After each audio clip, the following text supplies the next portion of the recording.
सभी दर्शकों का हार्दिक स्वागत है।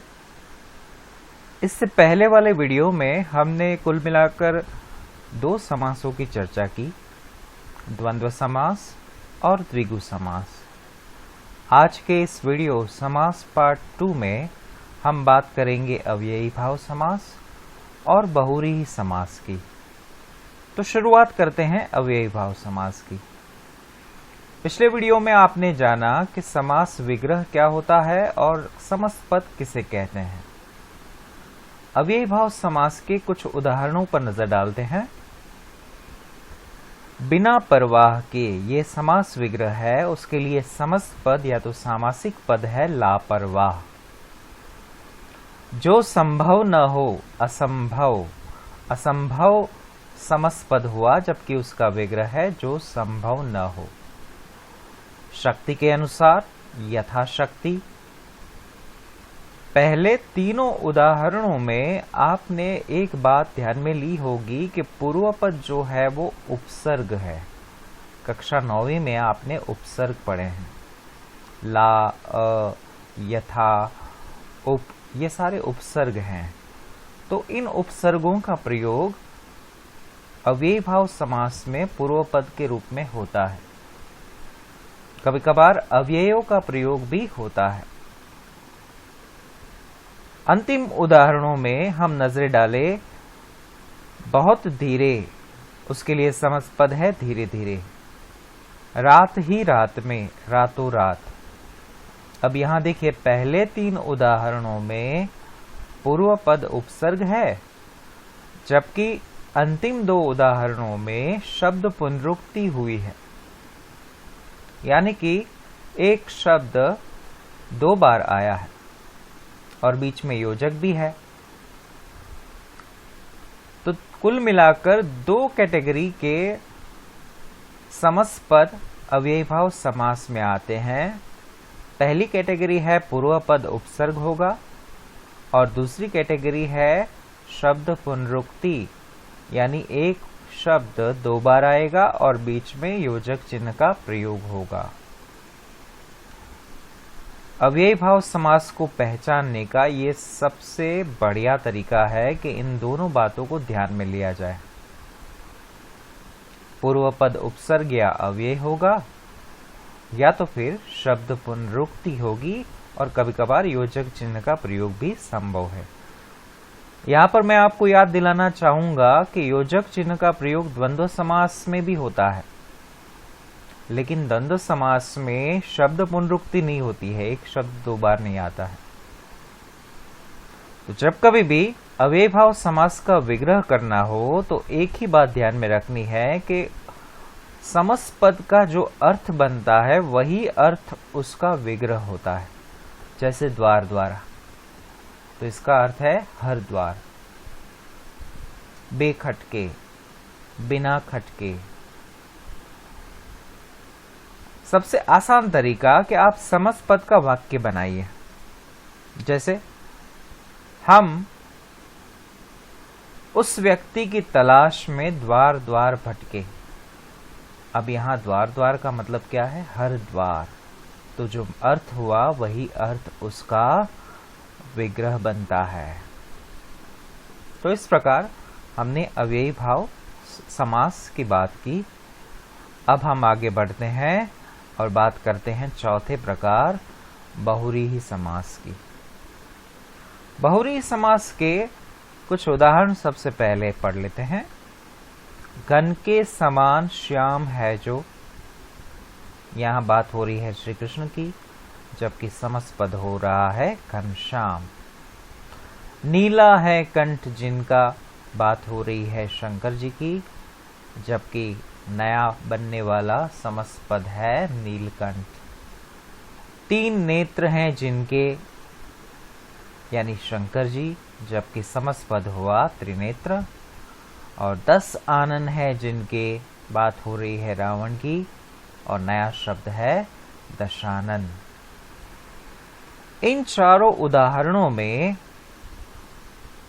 ना तो पूर्व पद महत्वपूर्ण है ना तो उत्तर पद, बल्कि एक तीसरा अदृश्य पद महत्वपूर्ण है जो यहाँ ब्रैकेट में दिया गया है।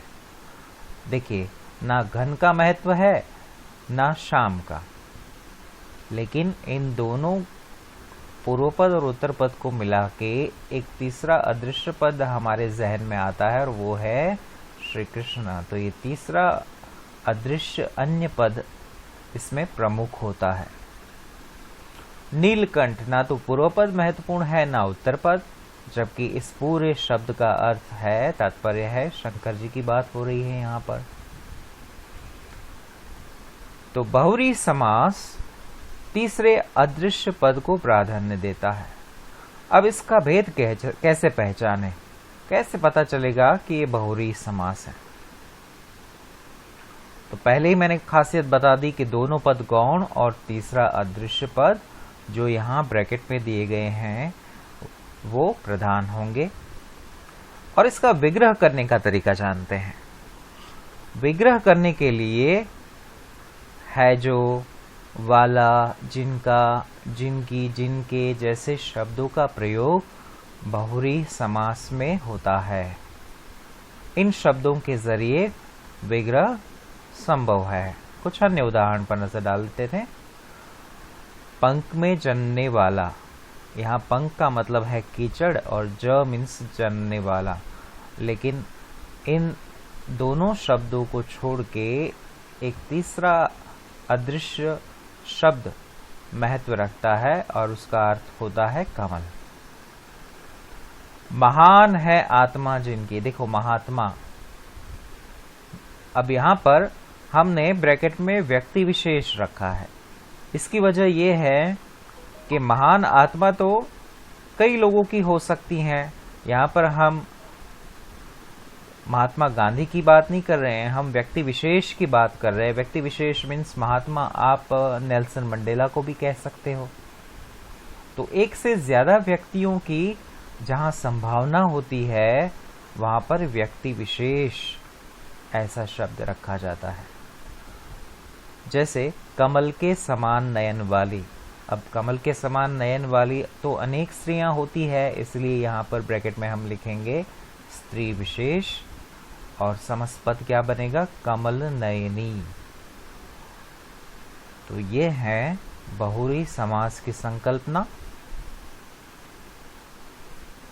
अब हम इससे पहले जो द्विगु समास पढ़ चुके हैं उसके बारे में और बहुरी समास के बारे में थोड़ी डिस्कस कर लेते हैं, जिसमें दोनों का अंतर स्पष्ट हो जाएगा आपको।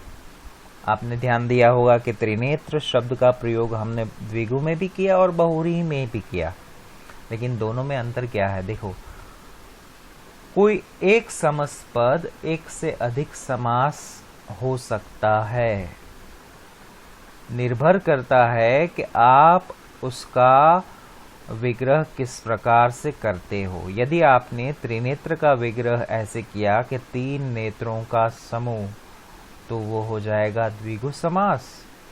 लेकिन आपने इसी समस्त पद का विग्रह कुछ इस तरीके से किया कि तीन नेत्र हैं जिनके ब्रैकेट में शंकर जी, तो ये समास कौन सा बन गया? बहुरी समास, क्योंकि इस विग्रह में तीसरे अदृश्य पद शंकर जी को प्राधान्य दिया गया है और पहले वाले इस विग्रह में समूह का प्रयोग करके आपने द्विगु समास को प्राधान्य दिया है। एक और उदाहरण, दशानन। अब दशानन का विग्रह भी दो तरीके से होता है। यदि आप 10 आननों का समूह ऐसा विग्रह करो तो समूह शब्द का प्रयोग किया, पूर्वपद संख्यावाची है, इसलिए ये द्विगु समास बन गया। लेकिन यदि आपने इसका विग्रह कुछ यूं किया कि 10 आनन हैं जिनके, तो बात हो जाती है रावण की, जिनके का प्रयोग हुआ, इसलिए यह बहुरी समास हुआ। कहने का तात्पर्य यह है, जैसा विग्रह वैसा प्रकार। तो इस तरीके से हमने आज के इस वीडियो में अव्ययी भाव समास और बहुरी समास को समझने की कोशिश की। अगले वीडियो समास पार्ट 3 में अन्य 2 प्रकारों की चर्चा होगी। तब तक के लिए गुड बाय, अलविदा। है।